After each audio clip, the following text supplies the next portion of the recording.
front punch. In this video, we're going to go over a front punch. That's a standard punch in a front stance. This is a great technique to learn if you're just starting out because it's a way to incorporate a very simple hand technique and our foundational stance, probably the first one we learn after our ready stance. That's our front stance. So I have a video where we focus just on the front stance, right, apart from any hand techniques, specifically the front stance, what it looks like, how to get into it, some drills for getting good at that transition with rotation and all that here. So check that out. And in this video, we're going to add a punch to that front stance.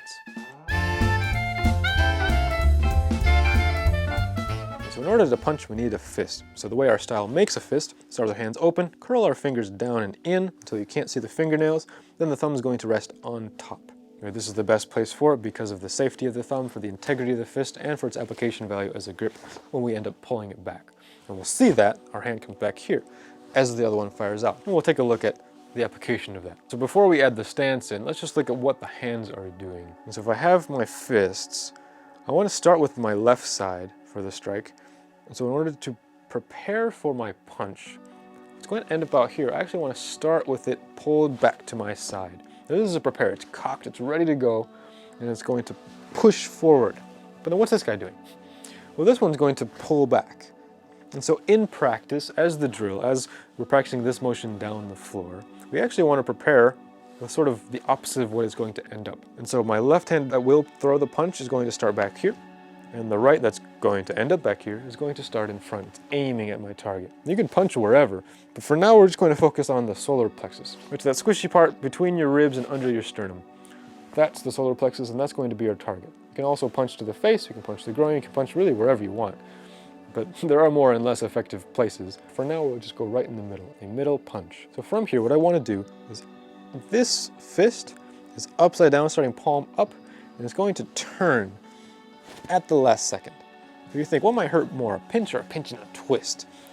Pinch and a twist is going to hurt a little bit more. And then I can throw in a little bit of the physics, then rotating that punch just at the last moment was going to add to the power of the punch. Considering all of those things, what I want to do is I want to fire this out and then just rotate it just at the very end. Add a little snap of the wrist to turn that over, right at impact. Just from here, that's what that hand is doing. The other hand, it's not just sitting there, it's not just chilling, it's going to pull back and then rotate upside down. So they're switching spots. And I want this, of course, to be strong, but I want this hand to be equally strong. Right? I want it to feel like I'm elbowing somebody behind me because its role is very important. It's not just sitting here waiting for it to turn. It's not here protecting the ribs. It's not actually really even elbowing somebody behind you. I guess you could. You could be really cool and punch somebody in front of you and elbow somebody behind you. But that's not the real application value of it. So you want to consider that the other hand, the one that's not punching, that's not active, well, it is very active. Because what it's doing is it's grabbing onto that person. Probably by their wrist or their elbow or shoulder or something, usually their arm, grabbing on and pulling into the technique. Right? So this is pretty good, but if you add the pull and put the two together, that's going to be even better. It's going to be even stronger. That impact is going to be that much more effective. You can even imagine actually you do this if you want. Picture grabbing onto the wrist and then pulling them in as you switch sides. Right, so from here you want to grab, pull, and pull them into this punch as it's going through them. All right? And for the other one, if you want, just to picture it, just to imagine it, practice like this, like you're grabbing the wrist, and then switch them this way. You know, grab them and switch. And grab them and switch. Now we don't have to do that as we're going down the floor, but you should have in mind that that's what you're doing. That's what this hand would be doing if it's not doing anything else. Right? It's not just sitting there waiting for its turn. It's active. Both hands are always active because if they're not, you're really wasting valuable resources that you could be using it to defend yourself. But when we think about where the body's going, you don't want to over-rotate because then that compromises our position. We don't want to sacrifice agility and balance in our position for the sake of a little bit of extra power. Right? We could rotate a little bit more, I suppose, but it's really not going to benefit us very much. So we want to actually stay pretty centered. I might fire this shoulder out a little bit forward, but really want to stay pretty square forward. That's more than enough, especially as you're walking down the floor. We want our techniques to look neat Because when we're actually firing them out for real, sure, we might bring that shoulder forward a bit, but then we want to retreat back to a more normal, natural, neutral position. Because from there, we don't know what we'll need to do next. And so we don't want to be overcommitted to a certain position at the expense of our agility, at the expense of our versatility. So when we're ready to add in the front stance, I'll start from my attention, come into a ready stance, bring my fists up here, left foot steps out, shoulder width, feet forward, maybe slightly in, punch in the front from our ready stance. Then I'm going to step into a front stance as I punch. But the prepare comes before the step. And if I were to turn in a different direction, the look is part of the prepare. But here I'm going forward, I'm already looking that way. My left is going to start, so it'll pull back, just getting ready. The other one's going to aim at my target. So for a middle front punch, right in the middle. And as I step forward into my front stance, my timing is going to be that my feet plant just before my hand fires out, right? Because I want my roots, I want the foundation before what I build on the foundation, right? Now keeping in mind that when we practice this way in sort of isolated snapshots of movements, again, like the stance is a snapshot of movement.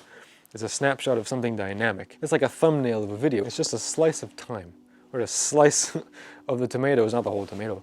It's just a piece of it, right? So the stance is a snapshot of me moving forward. And so as we're practicing down the floor, I want my foot to land just a tiny bit before my fist reaches its target. So from here, as I prepare here and there, my left is going to fire out, my right is going to pull back, both of those very strong as I set into my left front stance. Forward, here. All right, and I'm not over-committing with my shoulders turning this way. And I'm not over-committing by leaning super far forward and compromising my own balance, my ability to retreat again if I need to. My snapshot of this motion, for example, if I'm sparring, I might throw this out and then come back. It's something like a front stance for a moment, and then I come back out of it. So if I'm practicing that motion specifically coming this way, this is where I end. Right? And I check all of the components, especially if we're new. That's fine. Be patient with yourself, but make sure that we are paying attention to all the different details. So I want to bend my knees until I can't see my toes and a little bit more. I want to make sure my toes are forward this way. And I want to make sure my back foot is straight, my back knee is straight, so that the support, the strength of the stance, again, is coming from the back foot, leaning in, pushing our hips forward into this technique. From here, we're already ready. We're already prepared for the next motion. So there's no need to adjust before I step into the next one. From here, I can imagine, again, that I'm grabbing. You don't have to do that, but at least imagine it. And I want to pull this back as I step forward to punch this way.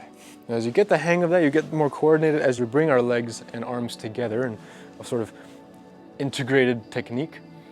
Then we want to play around with a bit more dynamic in our stance, right? So the last time I just kind of stepped forward, it's a little awkward, it's a little clumsy. Rather, for this type of motion, since I am coming outward into a punch, it's not so much of a rotational motion like a high block or something else. What I want to do is I actually want to bring my feet sort of together, then explode out from there.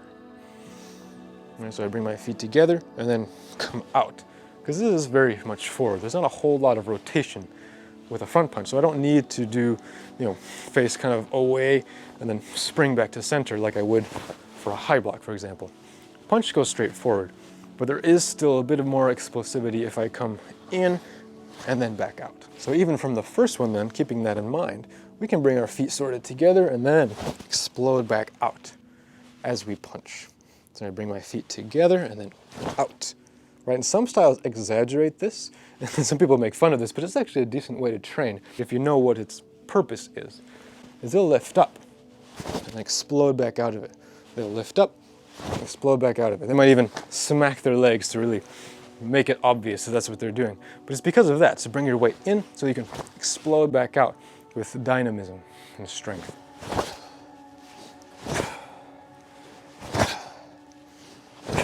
Well, thank you so much for watching. I hope this video was helpful. I really appreciate it if you give it a thumbs up and share it with someone who could benefit from it.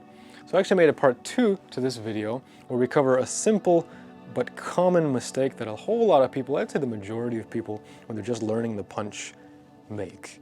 It's a bit counterintuitive actually why it doesn't make sense in the context of a front stance for the front punch, and how to correct it and what to focus on so that we're doing this technique properly, making sure that we're efficient and powerful. So go ahead and check out that video next. Until then, fruitful training and have a great life.